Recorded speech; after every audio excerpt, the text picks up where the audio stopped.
അപ്പോൾ ഇന്നത്തെ വീഡിയോയിൽ നമ്മൾ പറയാൻ ഉദ്ദേശിക്കുന്നത് ഓണവുമായി ബന്ധപ്പെട്ട സൗജന്യ ഭക്ഷ്യക്കിറ്റ്, അതുപോലെ സപ്ലൈകോയുമായി ബന്ധപ്പെട്ട അപ്ഡേറ്റ്, ക്ഷേമ പെൻഷനുമായി ബന്ധപ്പെട്ട അപ്ഡേറ്റ്, ഈ 3 കാര്യങ്ങളാണ് ഈ വീഡിയോയിൽ നമ്മൾ പറയാൻ ഉദ്ദേശിക്കുന്നത്. വീഡിയോ അവസാനം വരെ സ്കിപ്പ് ചെയ്യാതെ കാണുക. അപ്പം നമുക്ക് നേരെ വീഡിയോയിലേക്ക് പോകാം. ഇപ്പൊ നമുക്ക് ആദ്യം തന്നെ പറയുവാണെങ്കിൽ ക്ഷേമ പെൻഷന്റെ കാര്യം തന്നെ. ഓണത്തിന് സ്പെഷ്യൽ അല്ല, ക്ഷേമ പെൻഷൻ എല്ലാ പ്രാവശ്യം ഓണത്തിന് മുമ്പേ നമുക്ക് ക്ഷേമ പെൻഷൻ തരും. കാരണം ഓണത്തിനൊക്കെ നമുക്ക് എല്ലാവർക്കും ഭയങ്കര അത്യാവശ്യമുള്ള ഒരു ഘട്ടങ്ങളാണ്. കാരണം ആവശ്യം വരുന്ന സദ്യയാണെങ്കിലും ഓണത്തിന് ഓണസദ്യയൊക്കെ ഒരുക്കാനൊക്കെ ചില വീടുകളിൽ ഇതിനെ മാത്രം ആശ്രയിച്ച് ഇരിക്കുന്നവരൊക്കെ കാണാം. 2 മാസത്തെ അങ്ങനത്തെ പറയുന്നത്. പക്ഷെ അത് കൺഫേം ഗവൺമെന്റ് ഭാഗത്ത് കൺഫേം ആയിട്ടില്ല. ഗവൺമെന്റിന്റെ സർക്കുലർ ഇറങ്ങിയിട്ടില്ല. അത് മാത്രമല്ല, ഗവൺമെന്റ് അധികാരത്തിൽ വന്നിട്ട് ഇപ്പൊ 3 മാസം ആകുന്നു. അപ്പം ആ 3 മാസത്തിലും വീഴ്ചയില്ലാതെ അവര് തന്നിട്ടുണ്ട്. അപ്പം ആ ഓണത്തിനും ഉറപ്പായിട്ടും കിട്ടും എന്നുള്ള ഒരു ഇതാണ്. ഓണത്തിന് മുമ്പായിട്ട് കിട്ടും. 2 മാസത്തെ കിട്ടുമെന്ന് പറയാൻ പറ്റില്ല.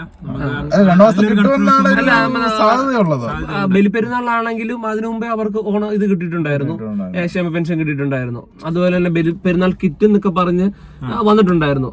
അതുപോലെ ഓണക്കിറ്റ് ഇപ്രാവശ്യം. അതാണ് നമുക്ക് അടുത്ത് പറയാനുള്ള ഓണക്കിറ്റ്.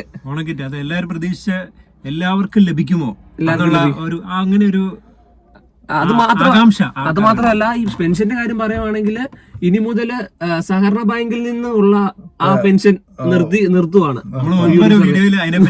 പെൻഷൻ ചെയ്തിരുന്നത്. കാരണം ബാക്കി എല്ലാ ബാങ്കിൽ നിന്ന് കിട്ടുമ്പോഴത്തേക്ക് സഹകരണ ബാങ്കിലുള്ളവർക്ക് മാത്രം കിട്ടുന്നില്ലായിരുന്നില്ല. അങ്ങനെ ഒരു വലിയൊരു പരക്കൊരു ഇതുണ്ടായിരുന്നു. അപ്പം യു.ഡി.എഫ് സർക്കാർ അതിനൊരു അറുതി വരുത്തിയേക്കാണ് അവരവരുടെ അക്കൗണ്ടിലേക്ക്.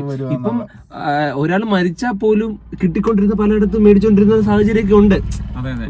ഇപ്പം സഹകരണ ബാങ്കിൽ കേസ് എന്ന് വെച്ചാല് ഓരോരുത്തർ കൊണ്ട കൊടുക്കുന്ന ഒരു ഏർപ്പാടായിരുന്നു സാഹചര്യം. ഇപ്പൊ അങ്ങനെയല്ല, എല്ലാവരുടെയും ഓരോരുത്തരുടെയും അക്കൗണ്ടിലേക്ക് ഇപ്പം വരികയാണ്. അങ്ങനെ ഒരു അപ്ഡേറ്റ് കൂടെ വന്നിട്ടുണ്ട്.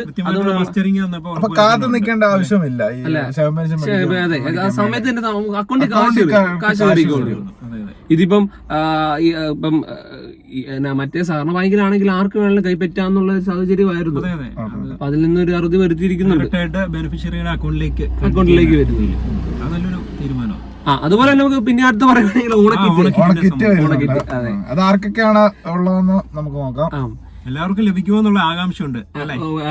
പക്ഷെ എന്നിരുന്നാ പോലും മഞ്ഞക്കാർഡ് അവര് സേഫ് കൺഫേം ആണ്. എല്ലാ പ്രാവശ്യത്തെയും പോലെ തന്നെ മഞ്ഞക്കാർഡ് താഴെ പോവർട്ടി ലൈനിലൊക്കെ നിൽക്കുന്നവർക്ക് കിട്ടും. പിന്നെ അതോടൊപ്പം 2-3 വേറെ കിറ്റുകളും ഉണ്ടല്ലോ. അതെ, ഇപ്പം സപ്ലൈകോ വഴി കൊടുക്കുന്നുണ്ട്. സൗജന്യം എന്ന് പറയാൻ പറ്റത്തില്ല. സൗജന്യ കിറ്റ്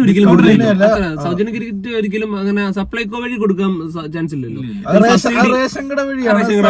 സൗജന്യം കൊടുക്കത്തുള്ളൂ. സബ്സിഡി കൊടുക്കും. കാരണം ഇപ്പം എല്ലാത്തിനും വില കുറച്ച് കൊടുക്കും. അങ്ങനെ ഒരു കിറ്റ് കൊടുക്കുന്നത് സപ്ലൈകോ വഴിയായിരിക്കും. അപ്പൊ സപ്ലൈകോ വഴി സ്പെഷ്യൽ ആയിട്ട് കൊടുക്കും. കാരണം ഇപ്പൊ ഒരു 3000 രൂപ കിറ്റ് ആണെങ്കിൽ അവരൊരു 2000 രൂപയ്ക്ക് അങ്ങനെയൊക്കെ അങ്ങനെ ഒരു ഇതിലേക്ക് നമുക്ക് കിട്ടും. ആ ഒരു ലെവലിലേക്ക് വരും. എത്ര ഇപ്പൊ 2 തരം കിറ്റ്, 3 ടൈപ്പിലുള്ള കിറ്റാണ്. 1000 രൂപയുടെ ഉണ്ട്, 1500 ഉണ്ട്, 2500. അതിനൊരു പേരും നിർദ്ദേശിച്ചിട്ടുണ്ടെന്ന് തോന്നുന്നല്ലോ. ഓരോ കിറ്റിന്റെ ഓരോ പേരും. എന്നാലും നമുക്ക് നോക്കാം. ഇപ്പം 1000ഉം 1500ഉം 2500 കിറ്റ് ഒക്കെ വരുമ്പോഴത്തേക്ക് ഈ ആഴ്ച അടുത്ത ആഴ്ചയോടുകൂടി എല്ലാം വിപണിയിൽ വരും. കാരണം 1000ന്റെ കിറ്റിനകത്ത് 21 ഐറ്റംസ് ആണ് ഉള്ളത്. 21 ഐറ്റംസ് ഉണ്ട്. 1000ന്റെ കിറ്റിന് 2500ന്റെ ആണ് 25ഉം 2500ന്റെ ആണ് 30 ഐറ്റംസും ഉണ്ട്. ആ രീതിയിലാണ് സെറ്റ് ചെയ്തിരിക്കുന്നത്. അതെല്ലാം മിക്സഡ് ആയിരിക്കും. സദ്യക്ക് പലതരം വിഭവങ്ങൾ ഉള്ളതാണ്. അപ്പം അതിന്റേതായ രീതിയിലുള്ള സാധനങ്ങൾ ക്രമങ്ങളായിരിക്കും. അപ്പൊ ഏതായാലും ഈ ഓണത്തിന് നമ്മളെ നിരാശപ്പെടുത്തുകയല്ല എന്നാണ് പ്രതീക്ഷിക്കുന്നത്. യു.ഡി.എഫ് സർക്കാർ വന്നപ്പോൾ ആദ്യത്തെ ഓണമാണ്. ഓണം എങ്ങനെയാണ് യു.ഡി.എഫ് സർക്കാർ എങ്ങനെയാണ് ഇത് നിഗ്രഹിക്കാം. മറ്റുള്ള വിശേഷങ്ങളിലേക്ക് നമുക്ക് പോകാൻ ഇപ്പം വഴിയില്ല, പരിമിതിയുണ്ട്. അപ്പം നമുക്കിനി സർക്കാരിന്റെ വിലയിരുത്തലുകൾ 3 മാസത്തെ വിലയിരുത്തലൊക്കെ ആയിട്ട് ഒരു വീഡിയോ ആയിട്ട് നമ്മൾ ചെയ്യുന്നതാണ്. നിങ്ങൾ കൃത്യമായി ചാനൽ സബ്സ്ക്രൈബ് ചെയ്ത് വെക്കുക. അപ്പം നമ്മൾ കിട്ടും. അതുപോലെ ഇനിയിപ്പം കൂടുതലായിട്ട് എന്തെങ്കിലും സൗജന്യമോ ആനുകൂല്യങ്ങളോ ഒക്കെ റേഷൻ കട വഴി ലഭ്യമാകുമോ എന്നുള്ള അപ്ഡേറ്റ് വരും ദിവസങ്ങളിൽ തന്നെ നമ്മൾ ചാനൽ അപ്ഡേറ്റ് ചെയ്യും. നിങ്ങൾ കാത്തിരിക്കുക. അപ്പം ഇന്നത്തെ വീഡിയോ, ഈ ചെറിയൊരു വീഡിയോ ഇവിടെ അവസാനിപ്പിക്കുകയാണ്. അപ്പം വ്യത്യസ്തമായൊരു മറ്റൊരു സബ്ജക്റ്റുമായിട്ട് വീണ്ടും കാണാം.